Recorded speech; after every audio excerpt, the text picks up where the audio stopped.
Hi, welcome to day 21 of the Breath Body Balance Meditation 31 day.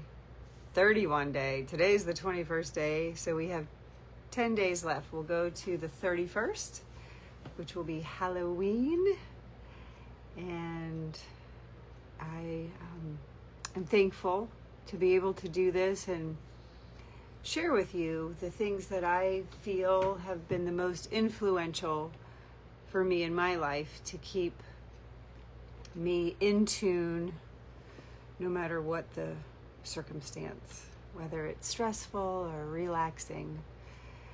Yesterday's ending reminded me of having our clocks cleaned, right? The Proverbs are written to help us understand parables and riddles, to live a disciplined and prudent life. And upon reflection of yesterday's meditation, I was like, cleaning our clocks. That is another term for the last couple of verses. I can quickly reflect on. Was it verse 30 from Proverbs chapter 20, verse 30? Blows and wounds cleanse away evil, and beatings purge the inmost being.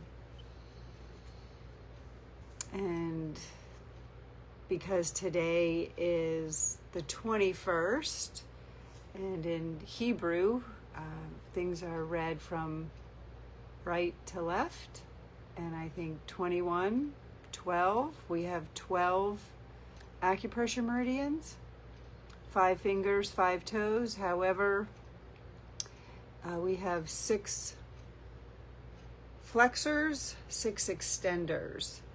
So each one of our arms and legs is essentially a 12-stringed guitar.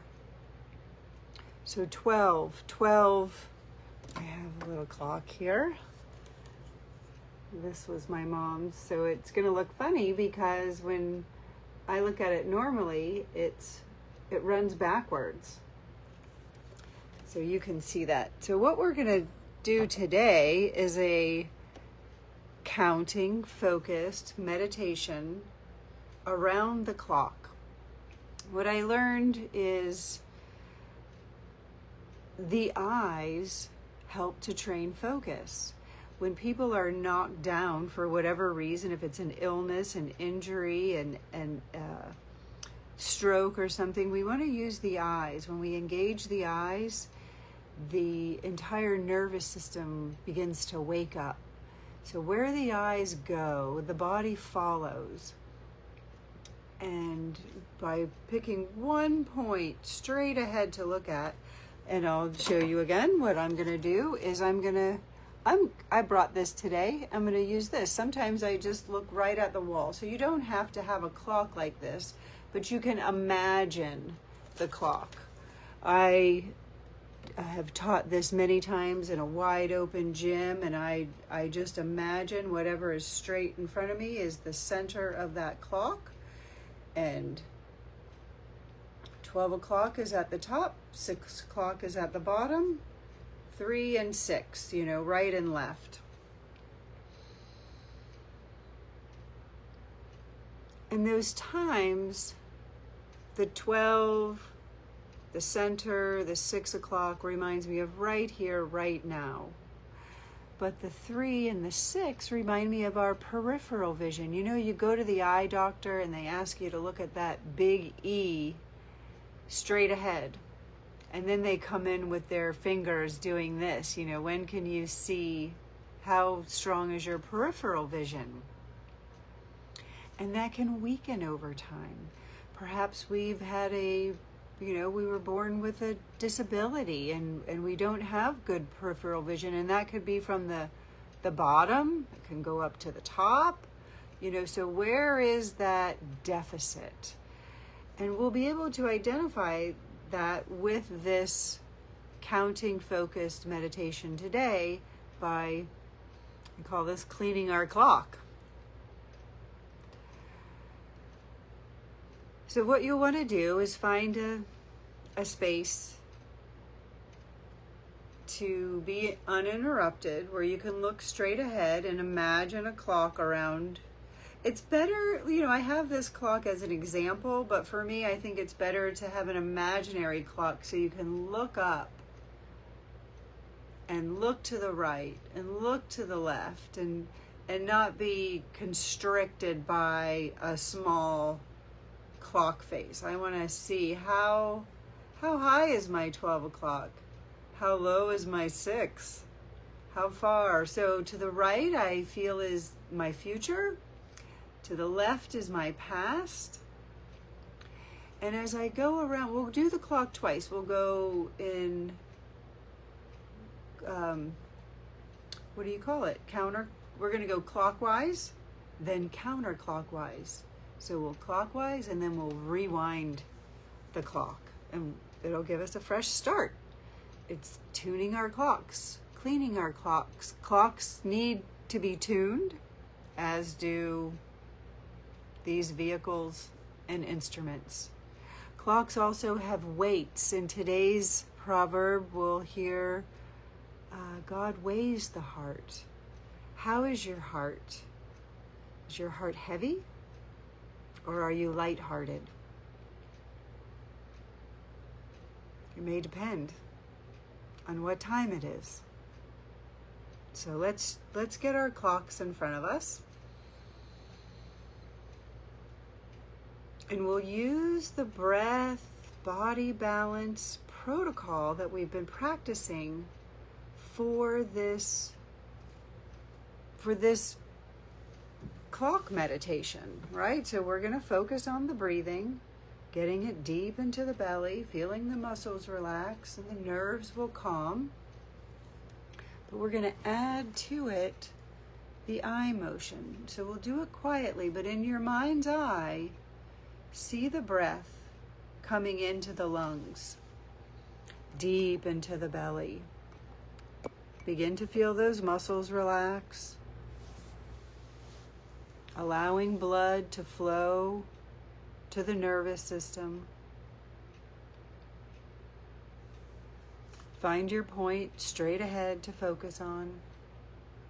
And as you inhale, begin to look up to 12. Try to just use your eyes and not move the head. And back to center. Now, if you move your head, just take note of it and go back to center. Take your eyes and look to 1 o'clock as you inhale and exhale back to center. Now 2 o'clock. Can you find your 2 o'clock? And back to center.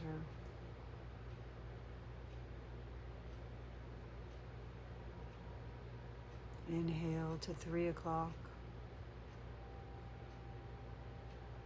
And back to center. Now 4 o'clock. And back to center. 5 o'clock. And back to center. 6 o'clock.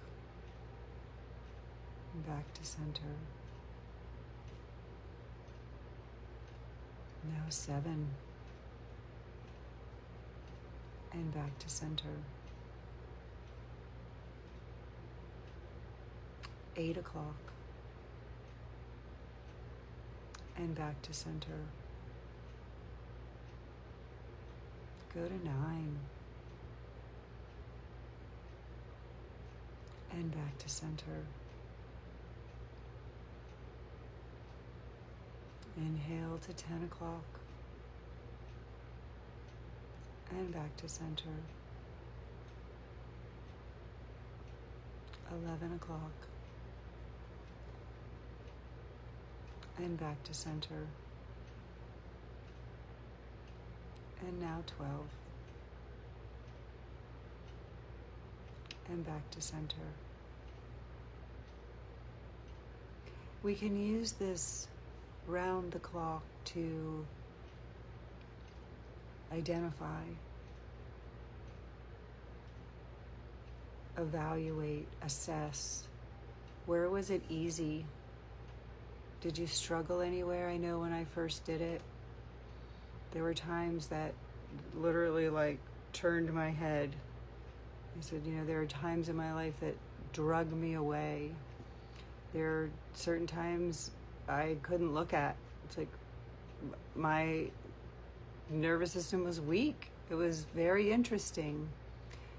Today I noticed the 4 and 5 o'clock and the 7 and 8 o'clock were hard to distinguish between those two. They seemed very similar. They weren't as distinct as 12 o'clock. So as we have heard the sayings, look up. Look on the bright side, right? We look up. Those are the things from 10 and 2 and above that raise our vibe, and things from, what would that be, 8 and 4 can drag us down. The left is the past, the right is the future, the 3 and the 9 are the everyday, the day in and the day out, the routine of life. Where are we level-headed with our routine? Or perhaps our routine is busted flat. We're not able to see that routine. It's dropped down into the So I recommend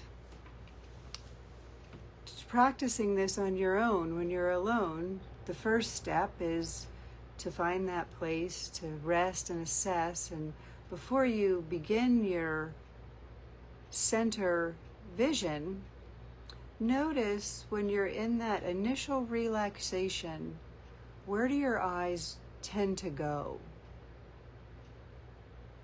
Where is your go-to gaze? So notice that. Add that to your breath. When you be mindful of your breath, then begin to, where's your gaze? Where are your eyes naturally going? It'll help us assess and evaluate what areas are we easily attending to, and maybe in denial about attending to. Now the second part, the second half, is we'll rewind the clock. So find your center and inhale up to 12.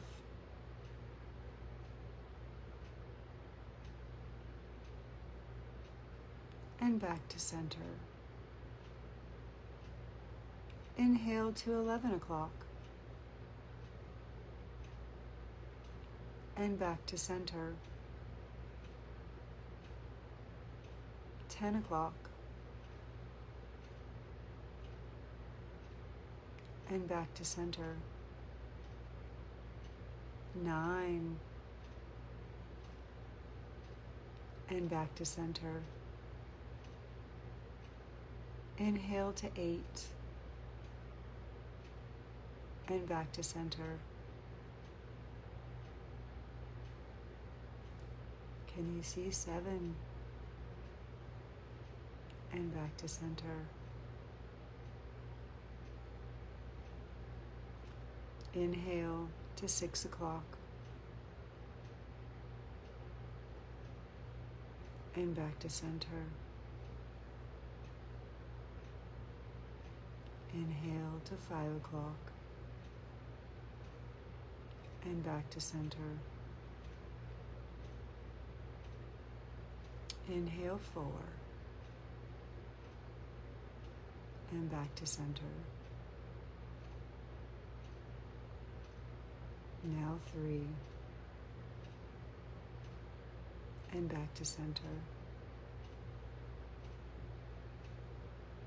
2 o'clock. And back to center. 1 o'clock. And back to center. And once again at 12. And back to center. This is a very effective neuromuscular reset for the eyes, for the facial muscles. So on a physical level, it's beneficial. I feel emotion as I look at each one of those times. And I have to really engage my mind. And let the Spirit lead you. Know that breath in every language is from the root word spirit. So see where the Spirit leads you. And test the spirits. I'm going to read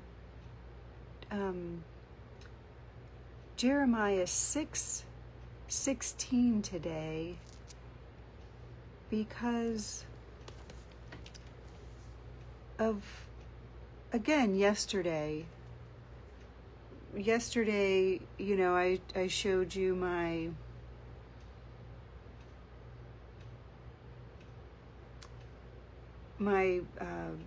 large intestine yoga posture that I learned from Vishnu Ghosh.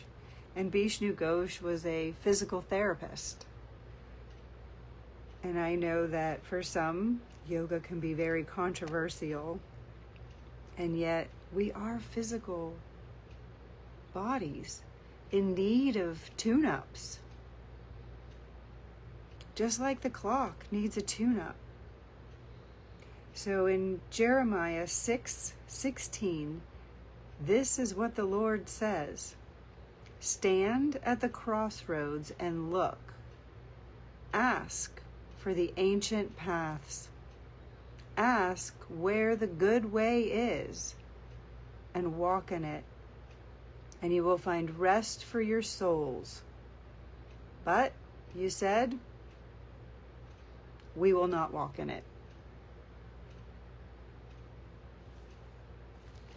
And I've heard that many times about meditation, yoga.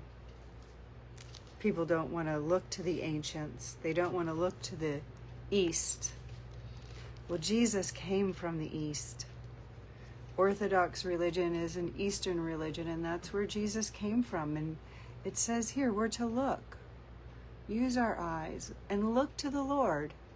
Right? Look up to the Lord and look down at His Word.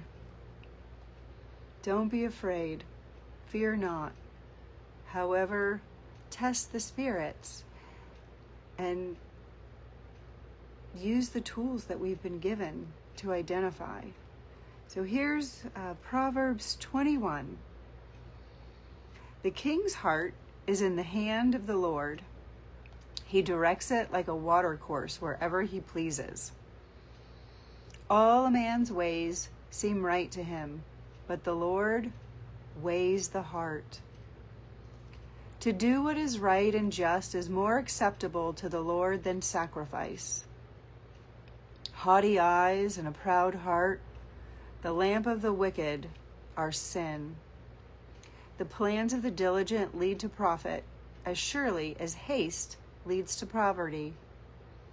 A fortune made by a lying tongue is a fleeting vapor and a deadly snare. The violence of the wicked will drag them away, for they refuse to do what is right. The way of the guilty is devious, but the conduct of the innocent is upright. Better to live on a corner of the roof than share a house with a quarrelsome spouse.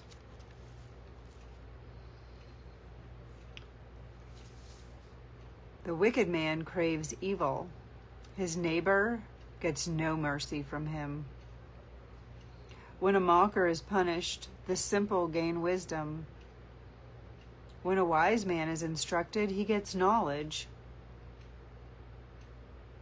Verse 12, the righteous one and the righteous one are all cap, meaning God, the righteous one, takes note of the house of the wicked and brings the wicked to ruin. If a man shuts his ears to the cry of the poor, he too will cry out and not be answered. A gift given in secret soothes anger, and a bribe concealed in the cloak pacifies great wrath. When justice is done, it brings joy to the righteous, but terror to evildoers. A man who strays from the path of understanding comes to rest in the company of the dead. He who loves pleasure will become poor. Whoever loves wine and oil will never be rich. The wicked become a ransom for the righteous, and the unfaithful for the upright. Better to live in a desert than with a quarrelsome and ill-tempered spouse. In the house of the wise are stores of choice food and oil, but a foolish man devours all he has. He who pursues righteousness and love finds life, prosperity, and honor. A wise man attacks the city of the mighty and pulls down the stronghold in which they trust. He who guards his mouth and his tongue keeps himself from calamity.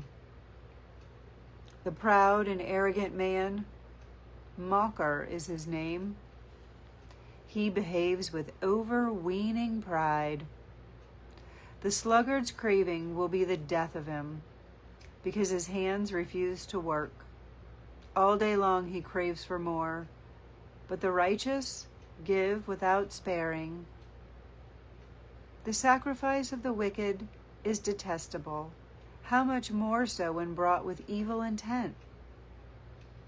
A false witness will perish, and whoever listens to him will be destroyed forever. A wicked man puts up a bold front, but an upright man gives thought to his ways. There is no wisdom, no insight, no plan that can succeed against the Lord. The horse is made ready for the day of battle, but victory rests with the Lord.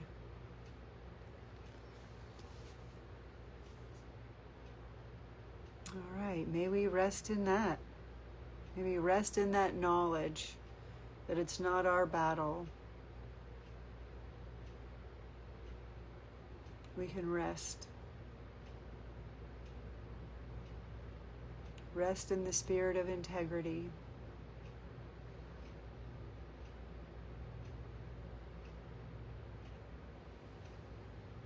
For ourselves and those around us. That is my prayer for us, here and everywhere. May we all find that rest. All right. Thank you all for being here. Hope you have a wonderful day.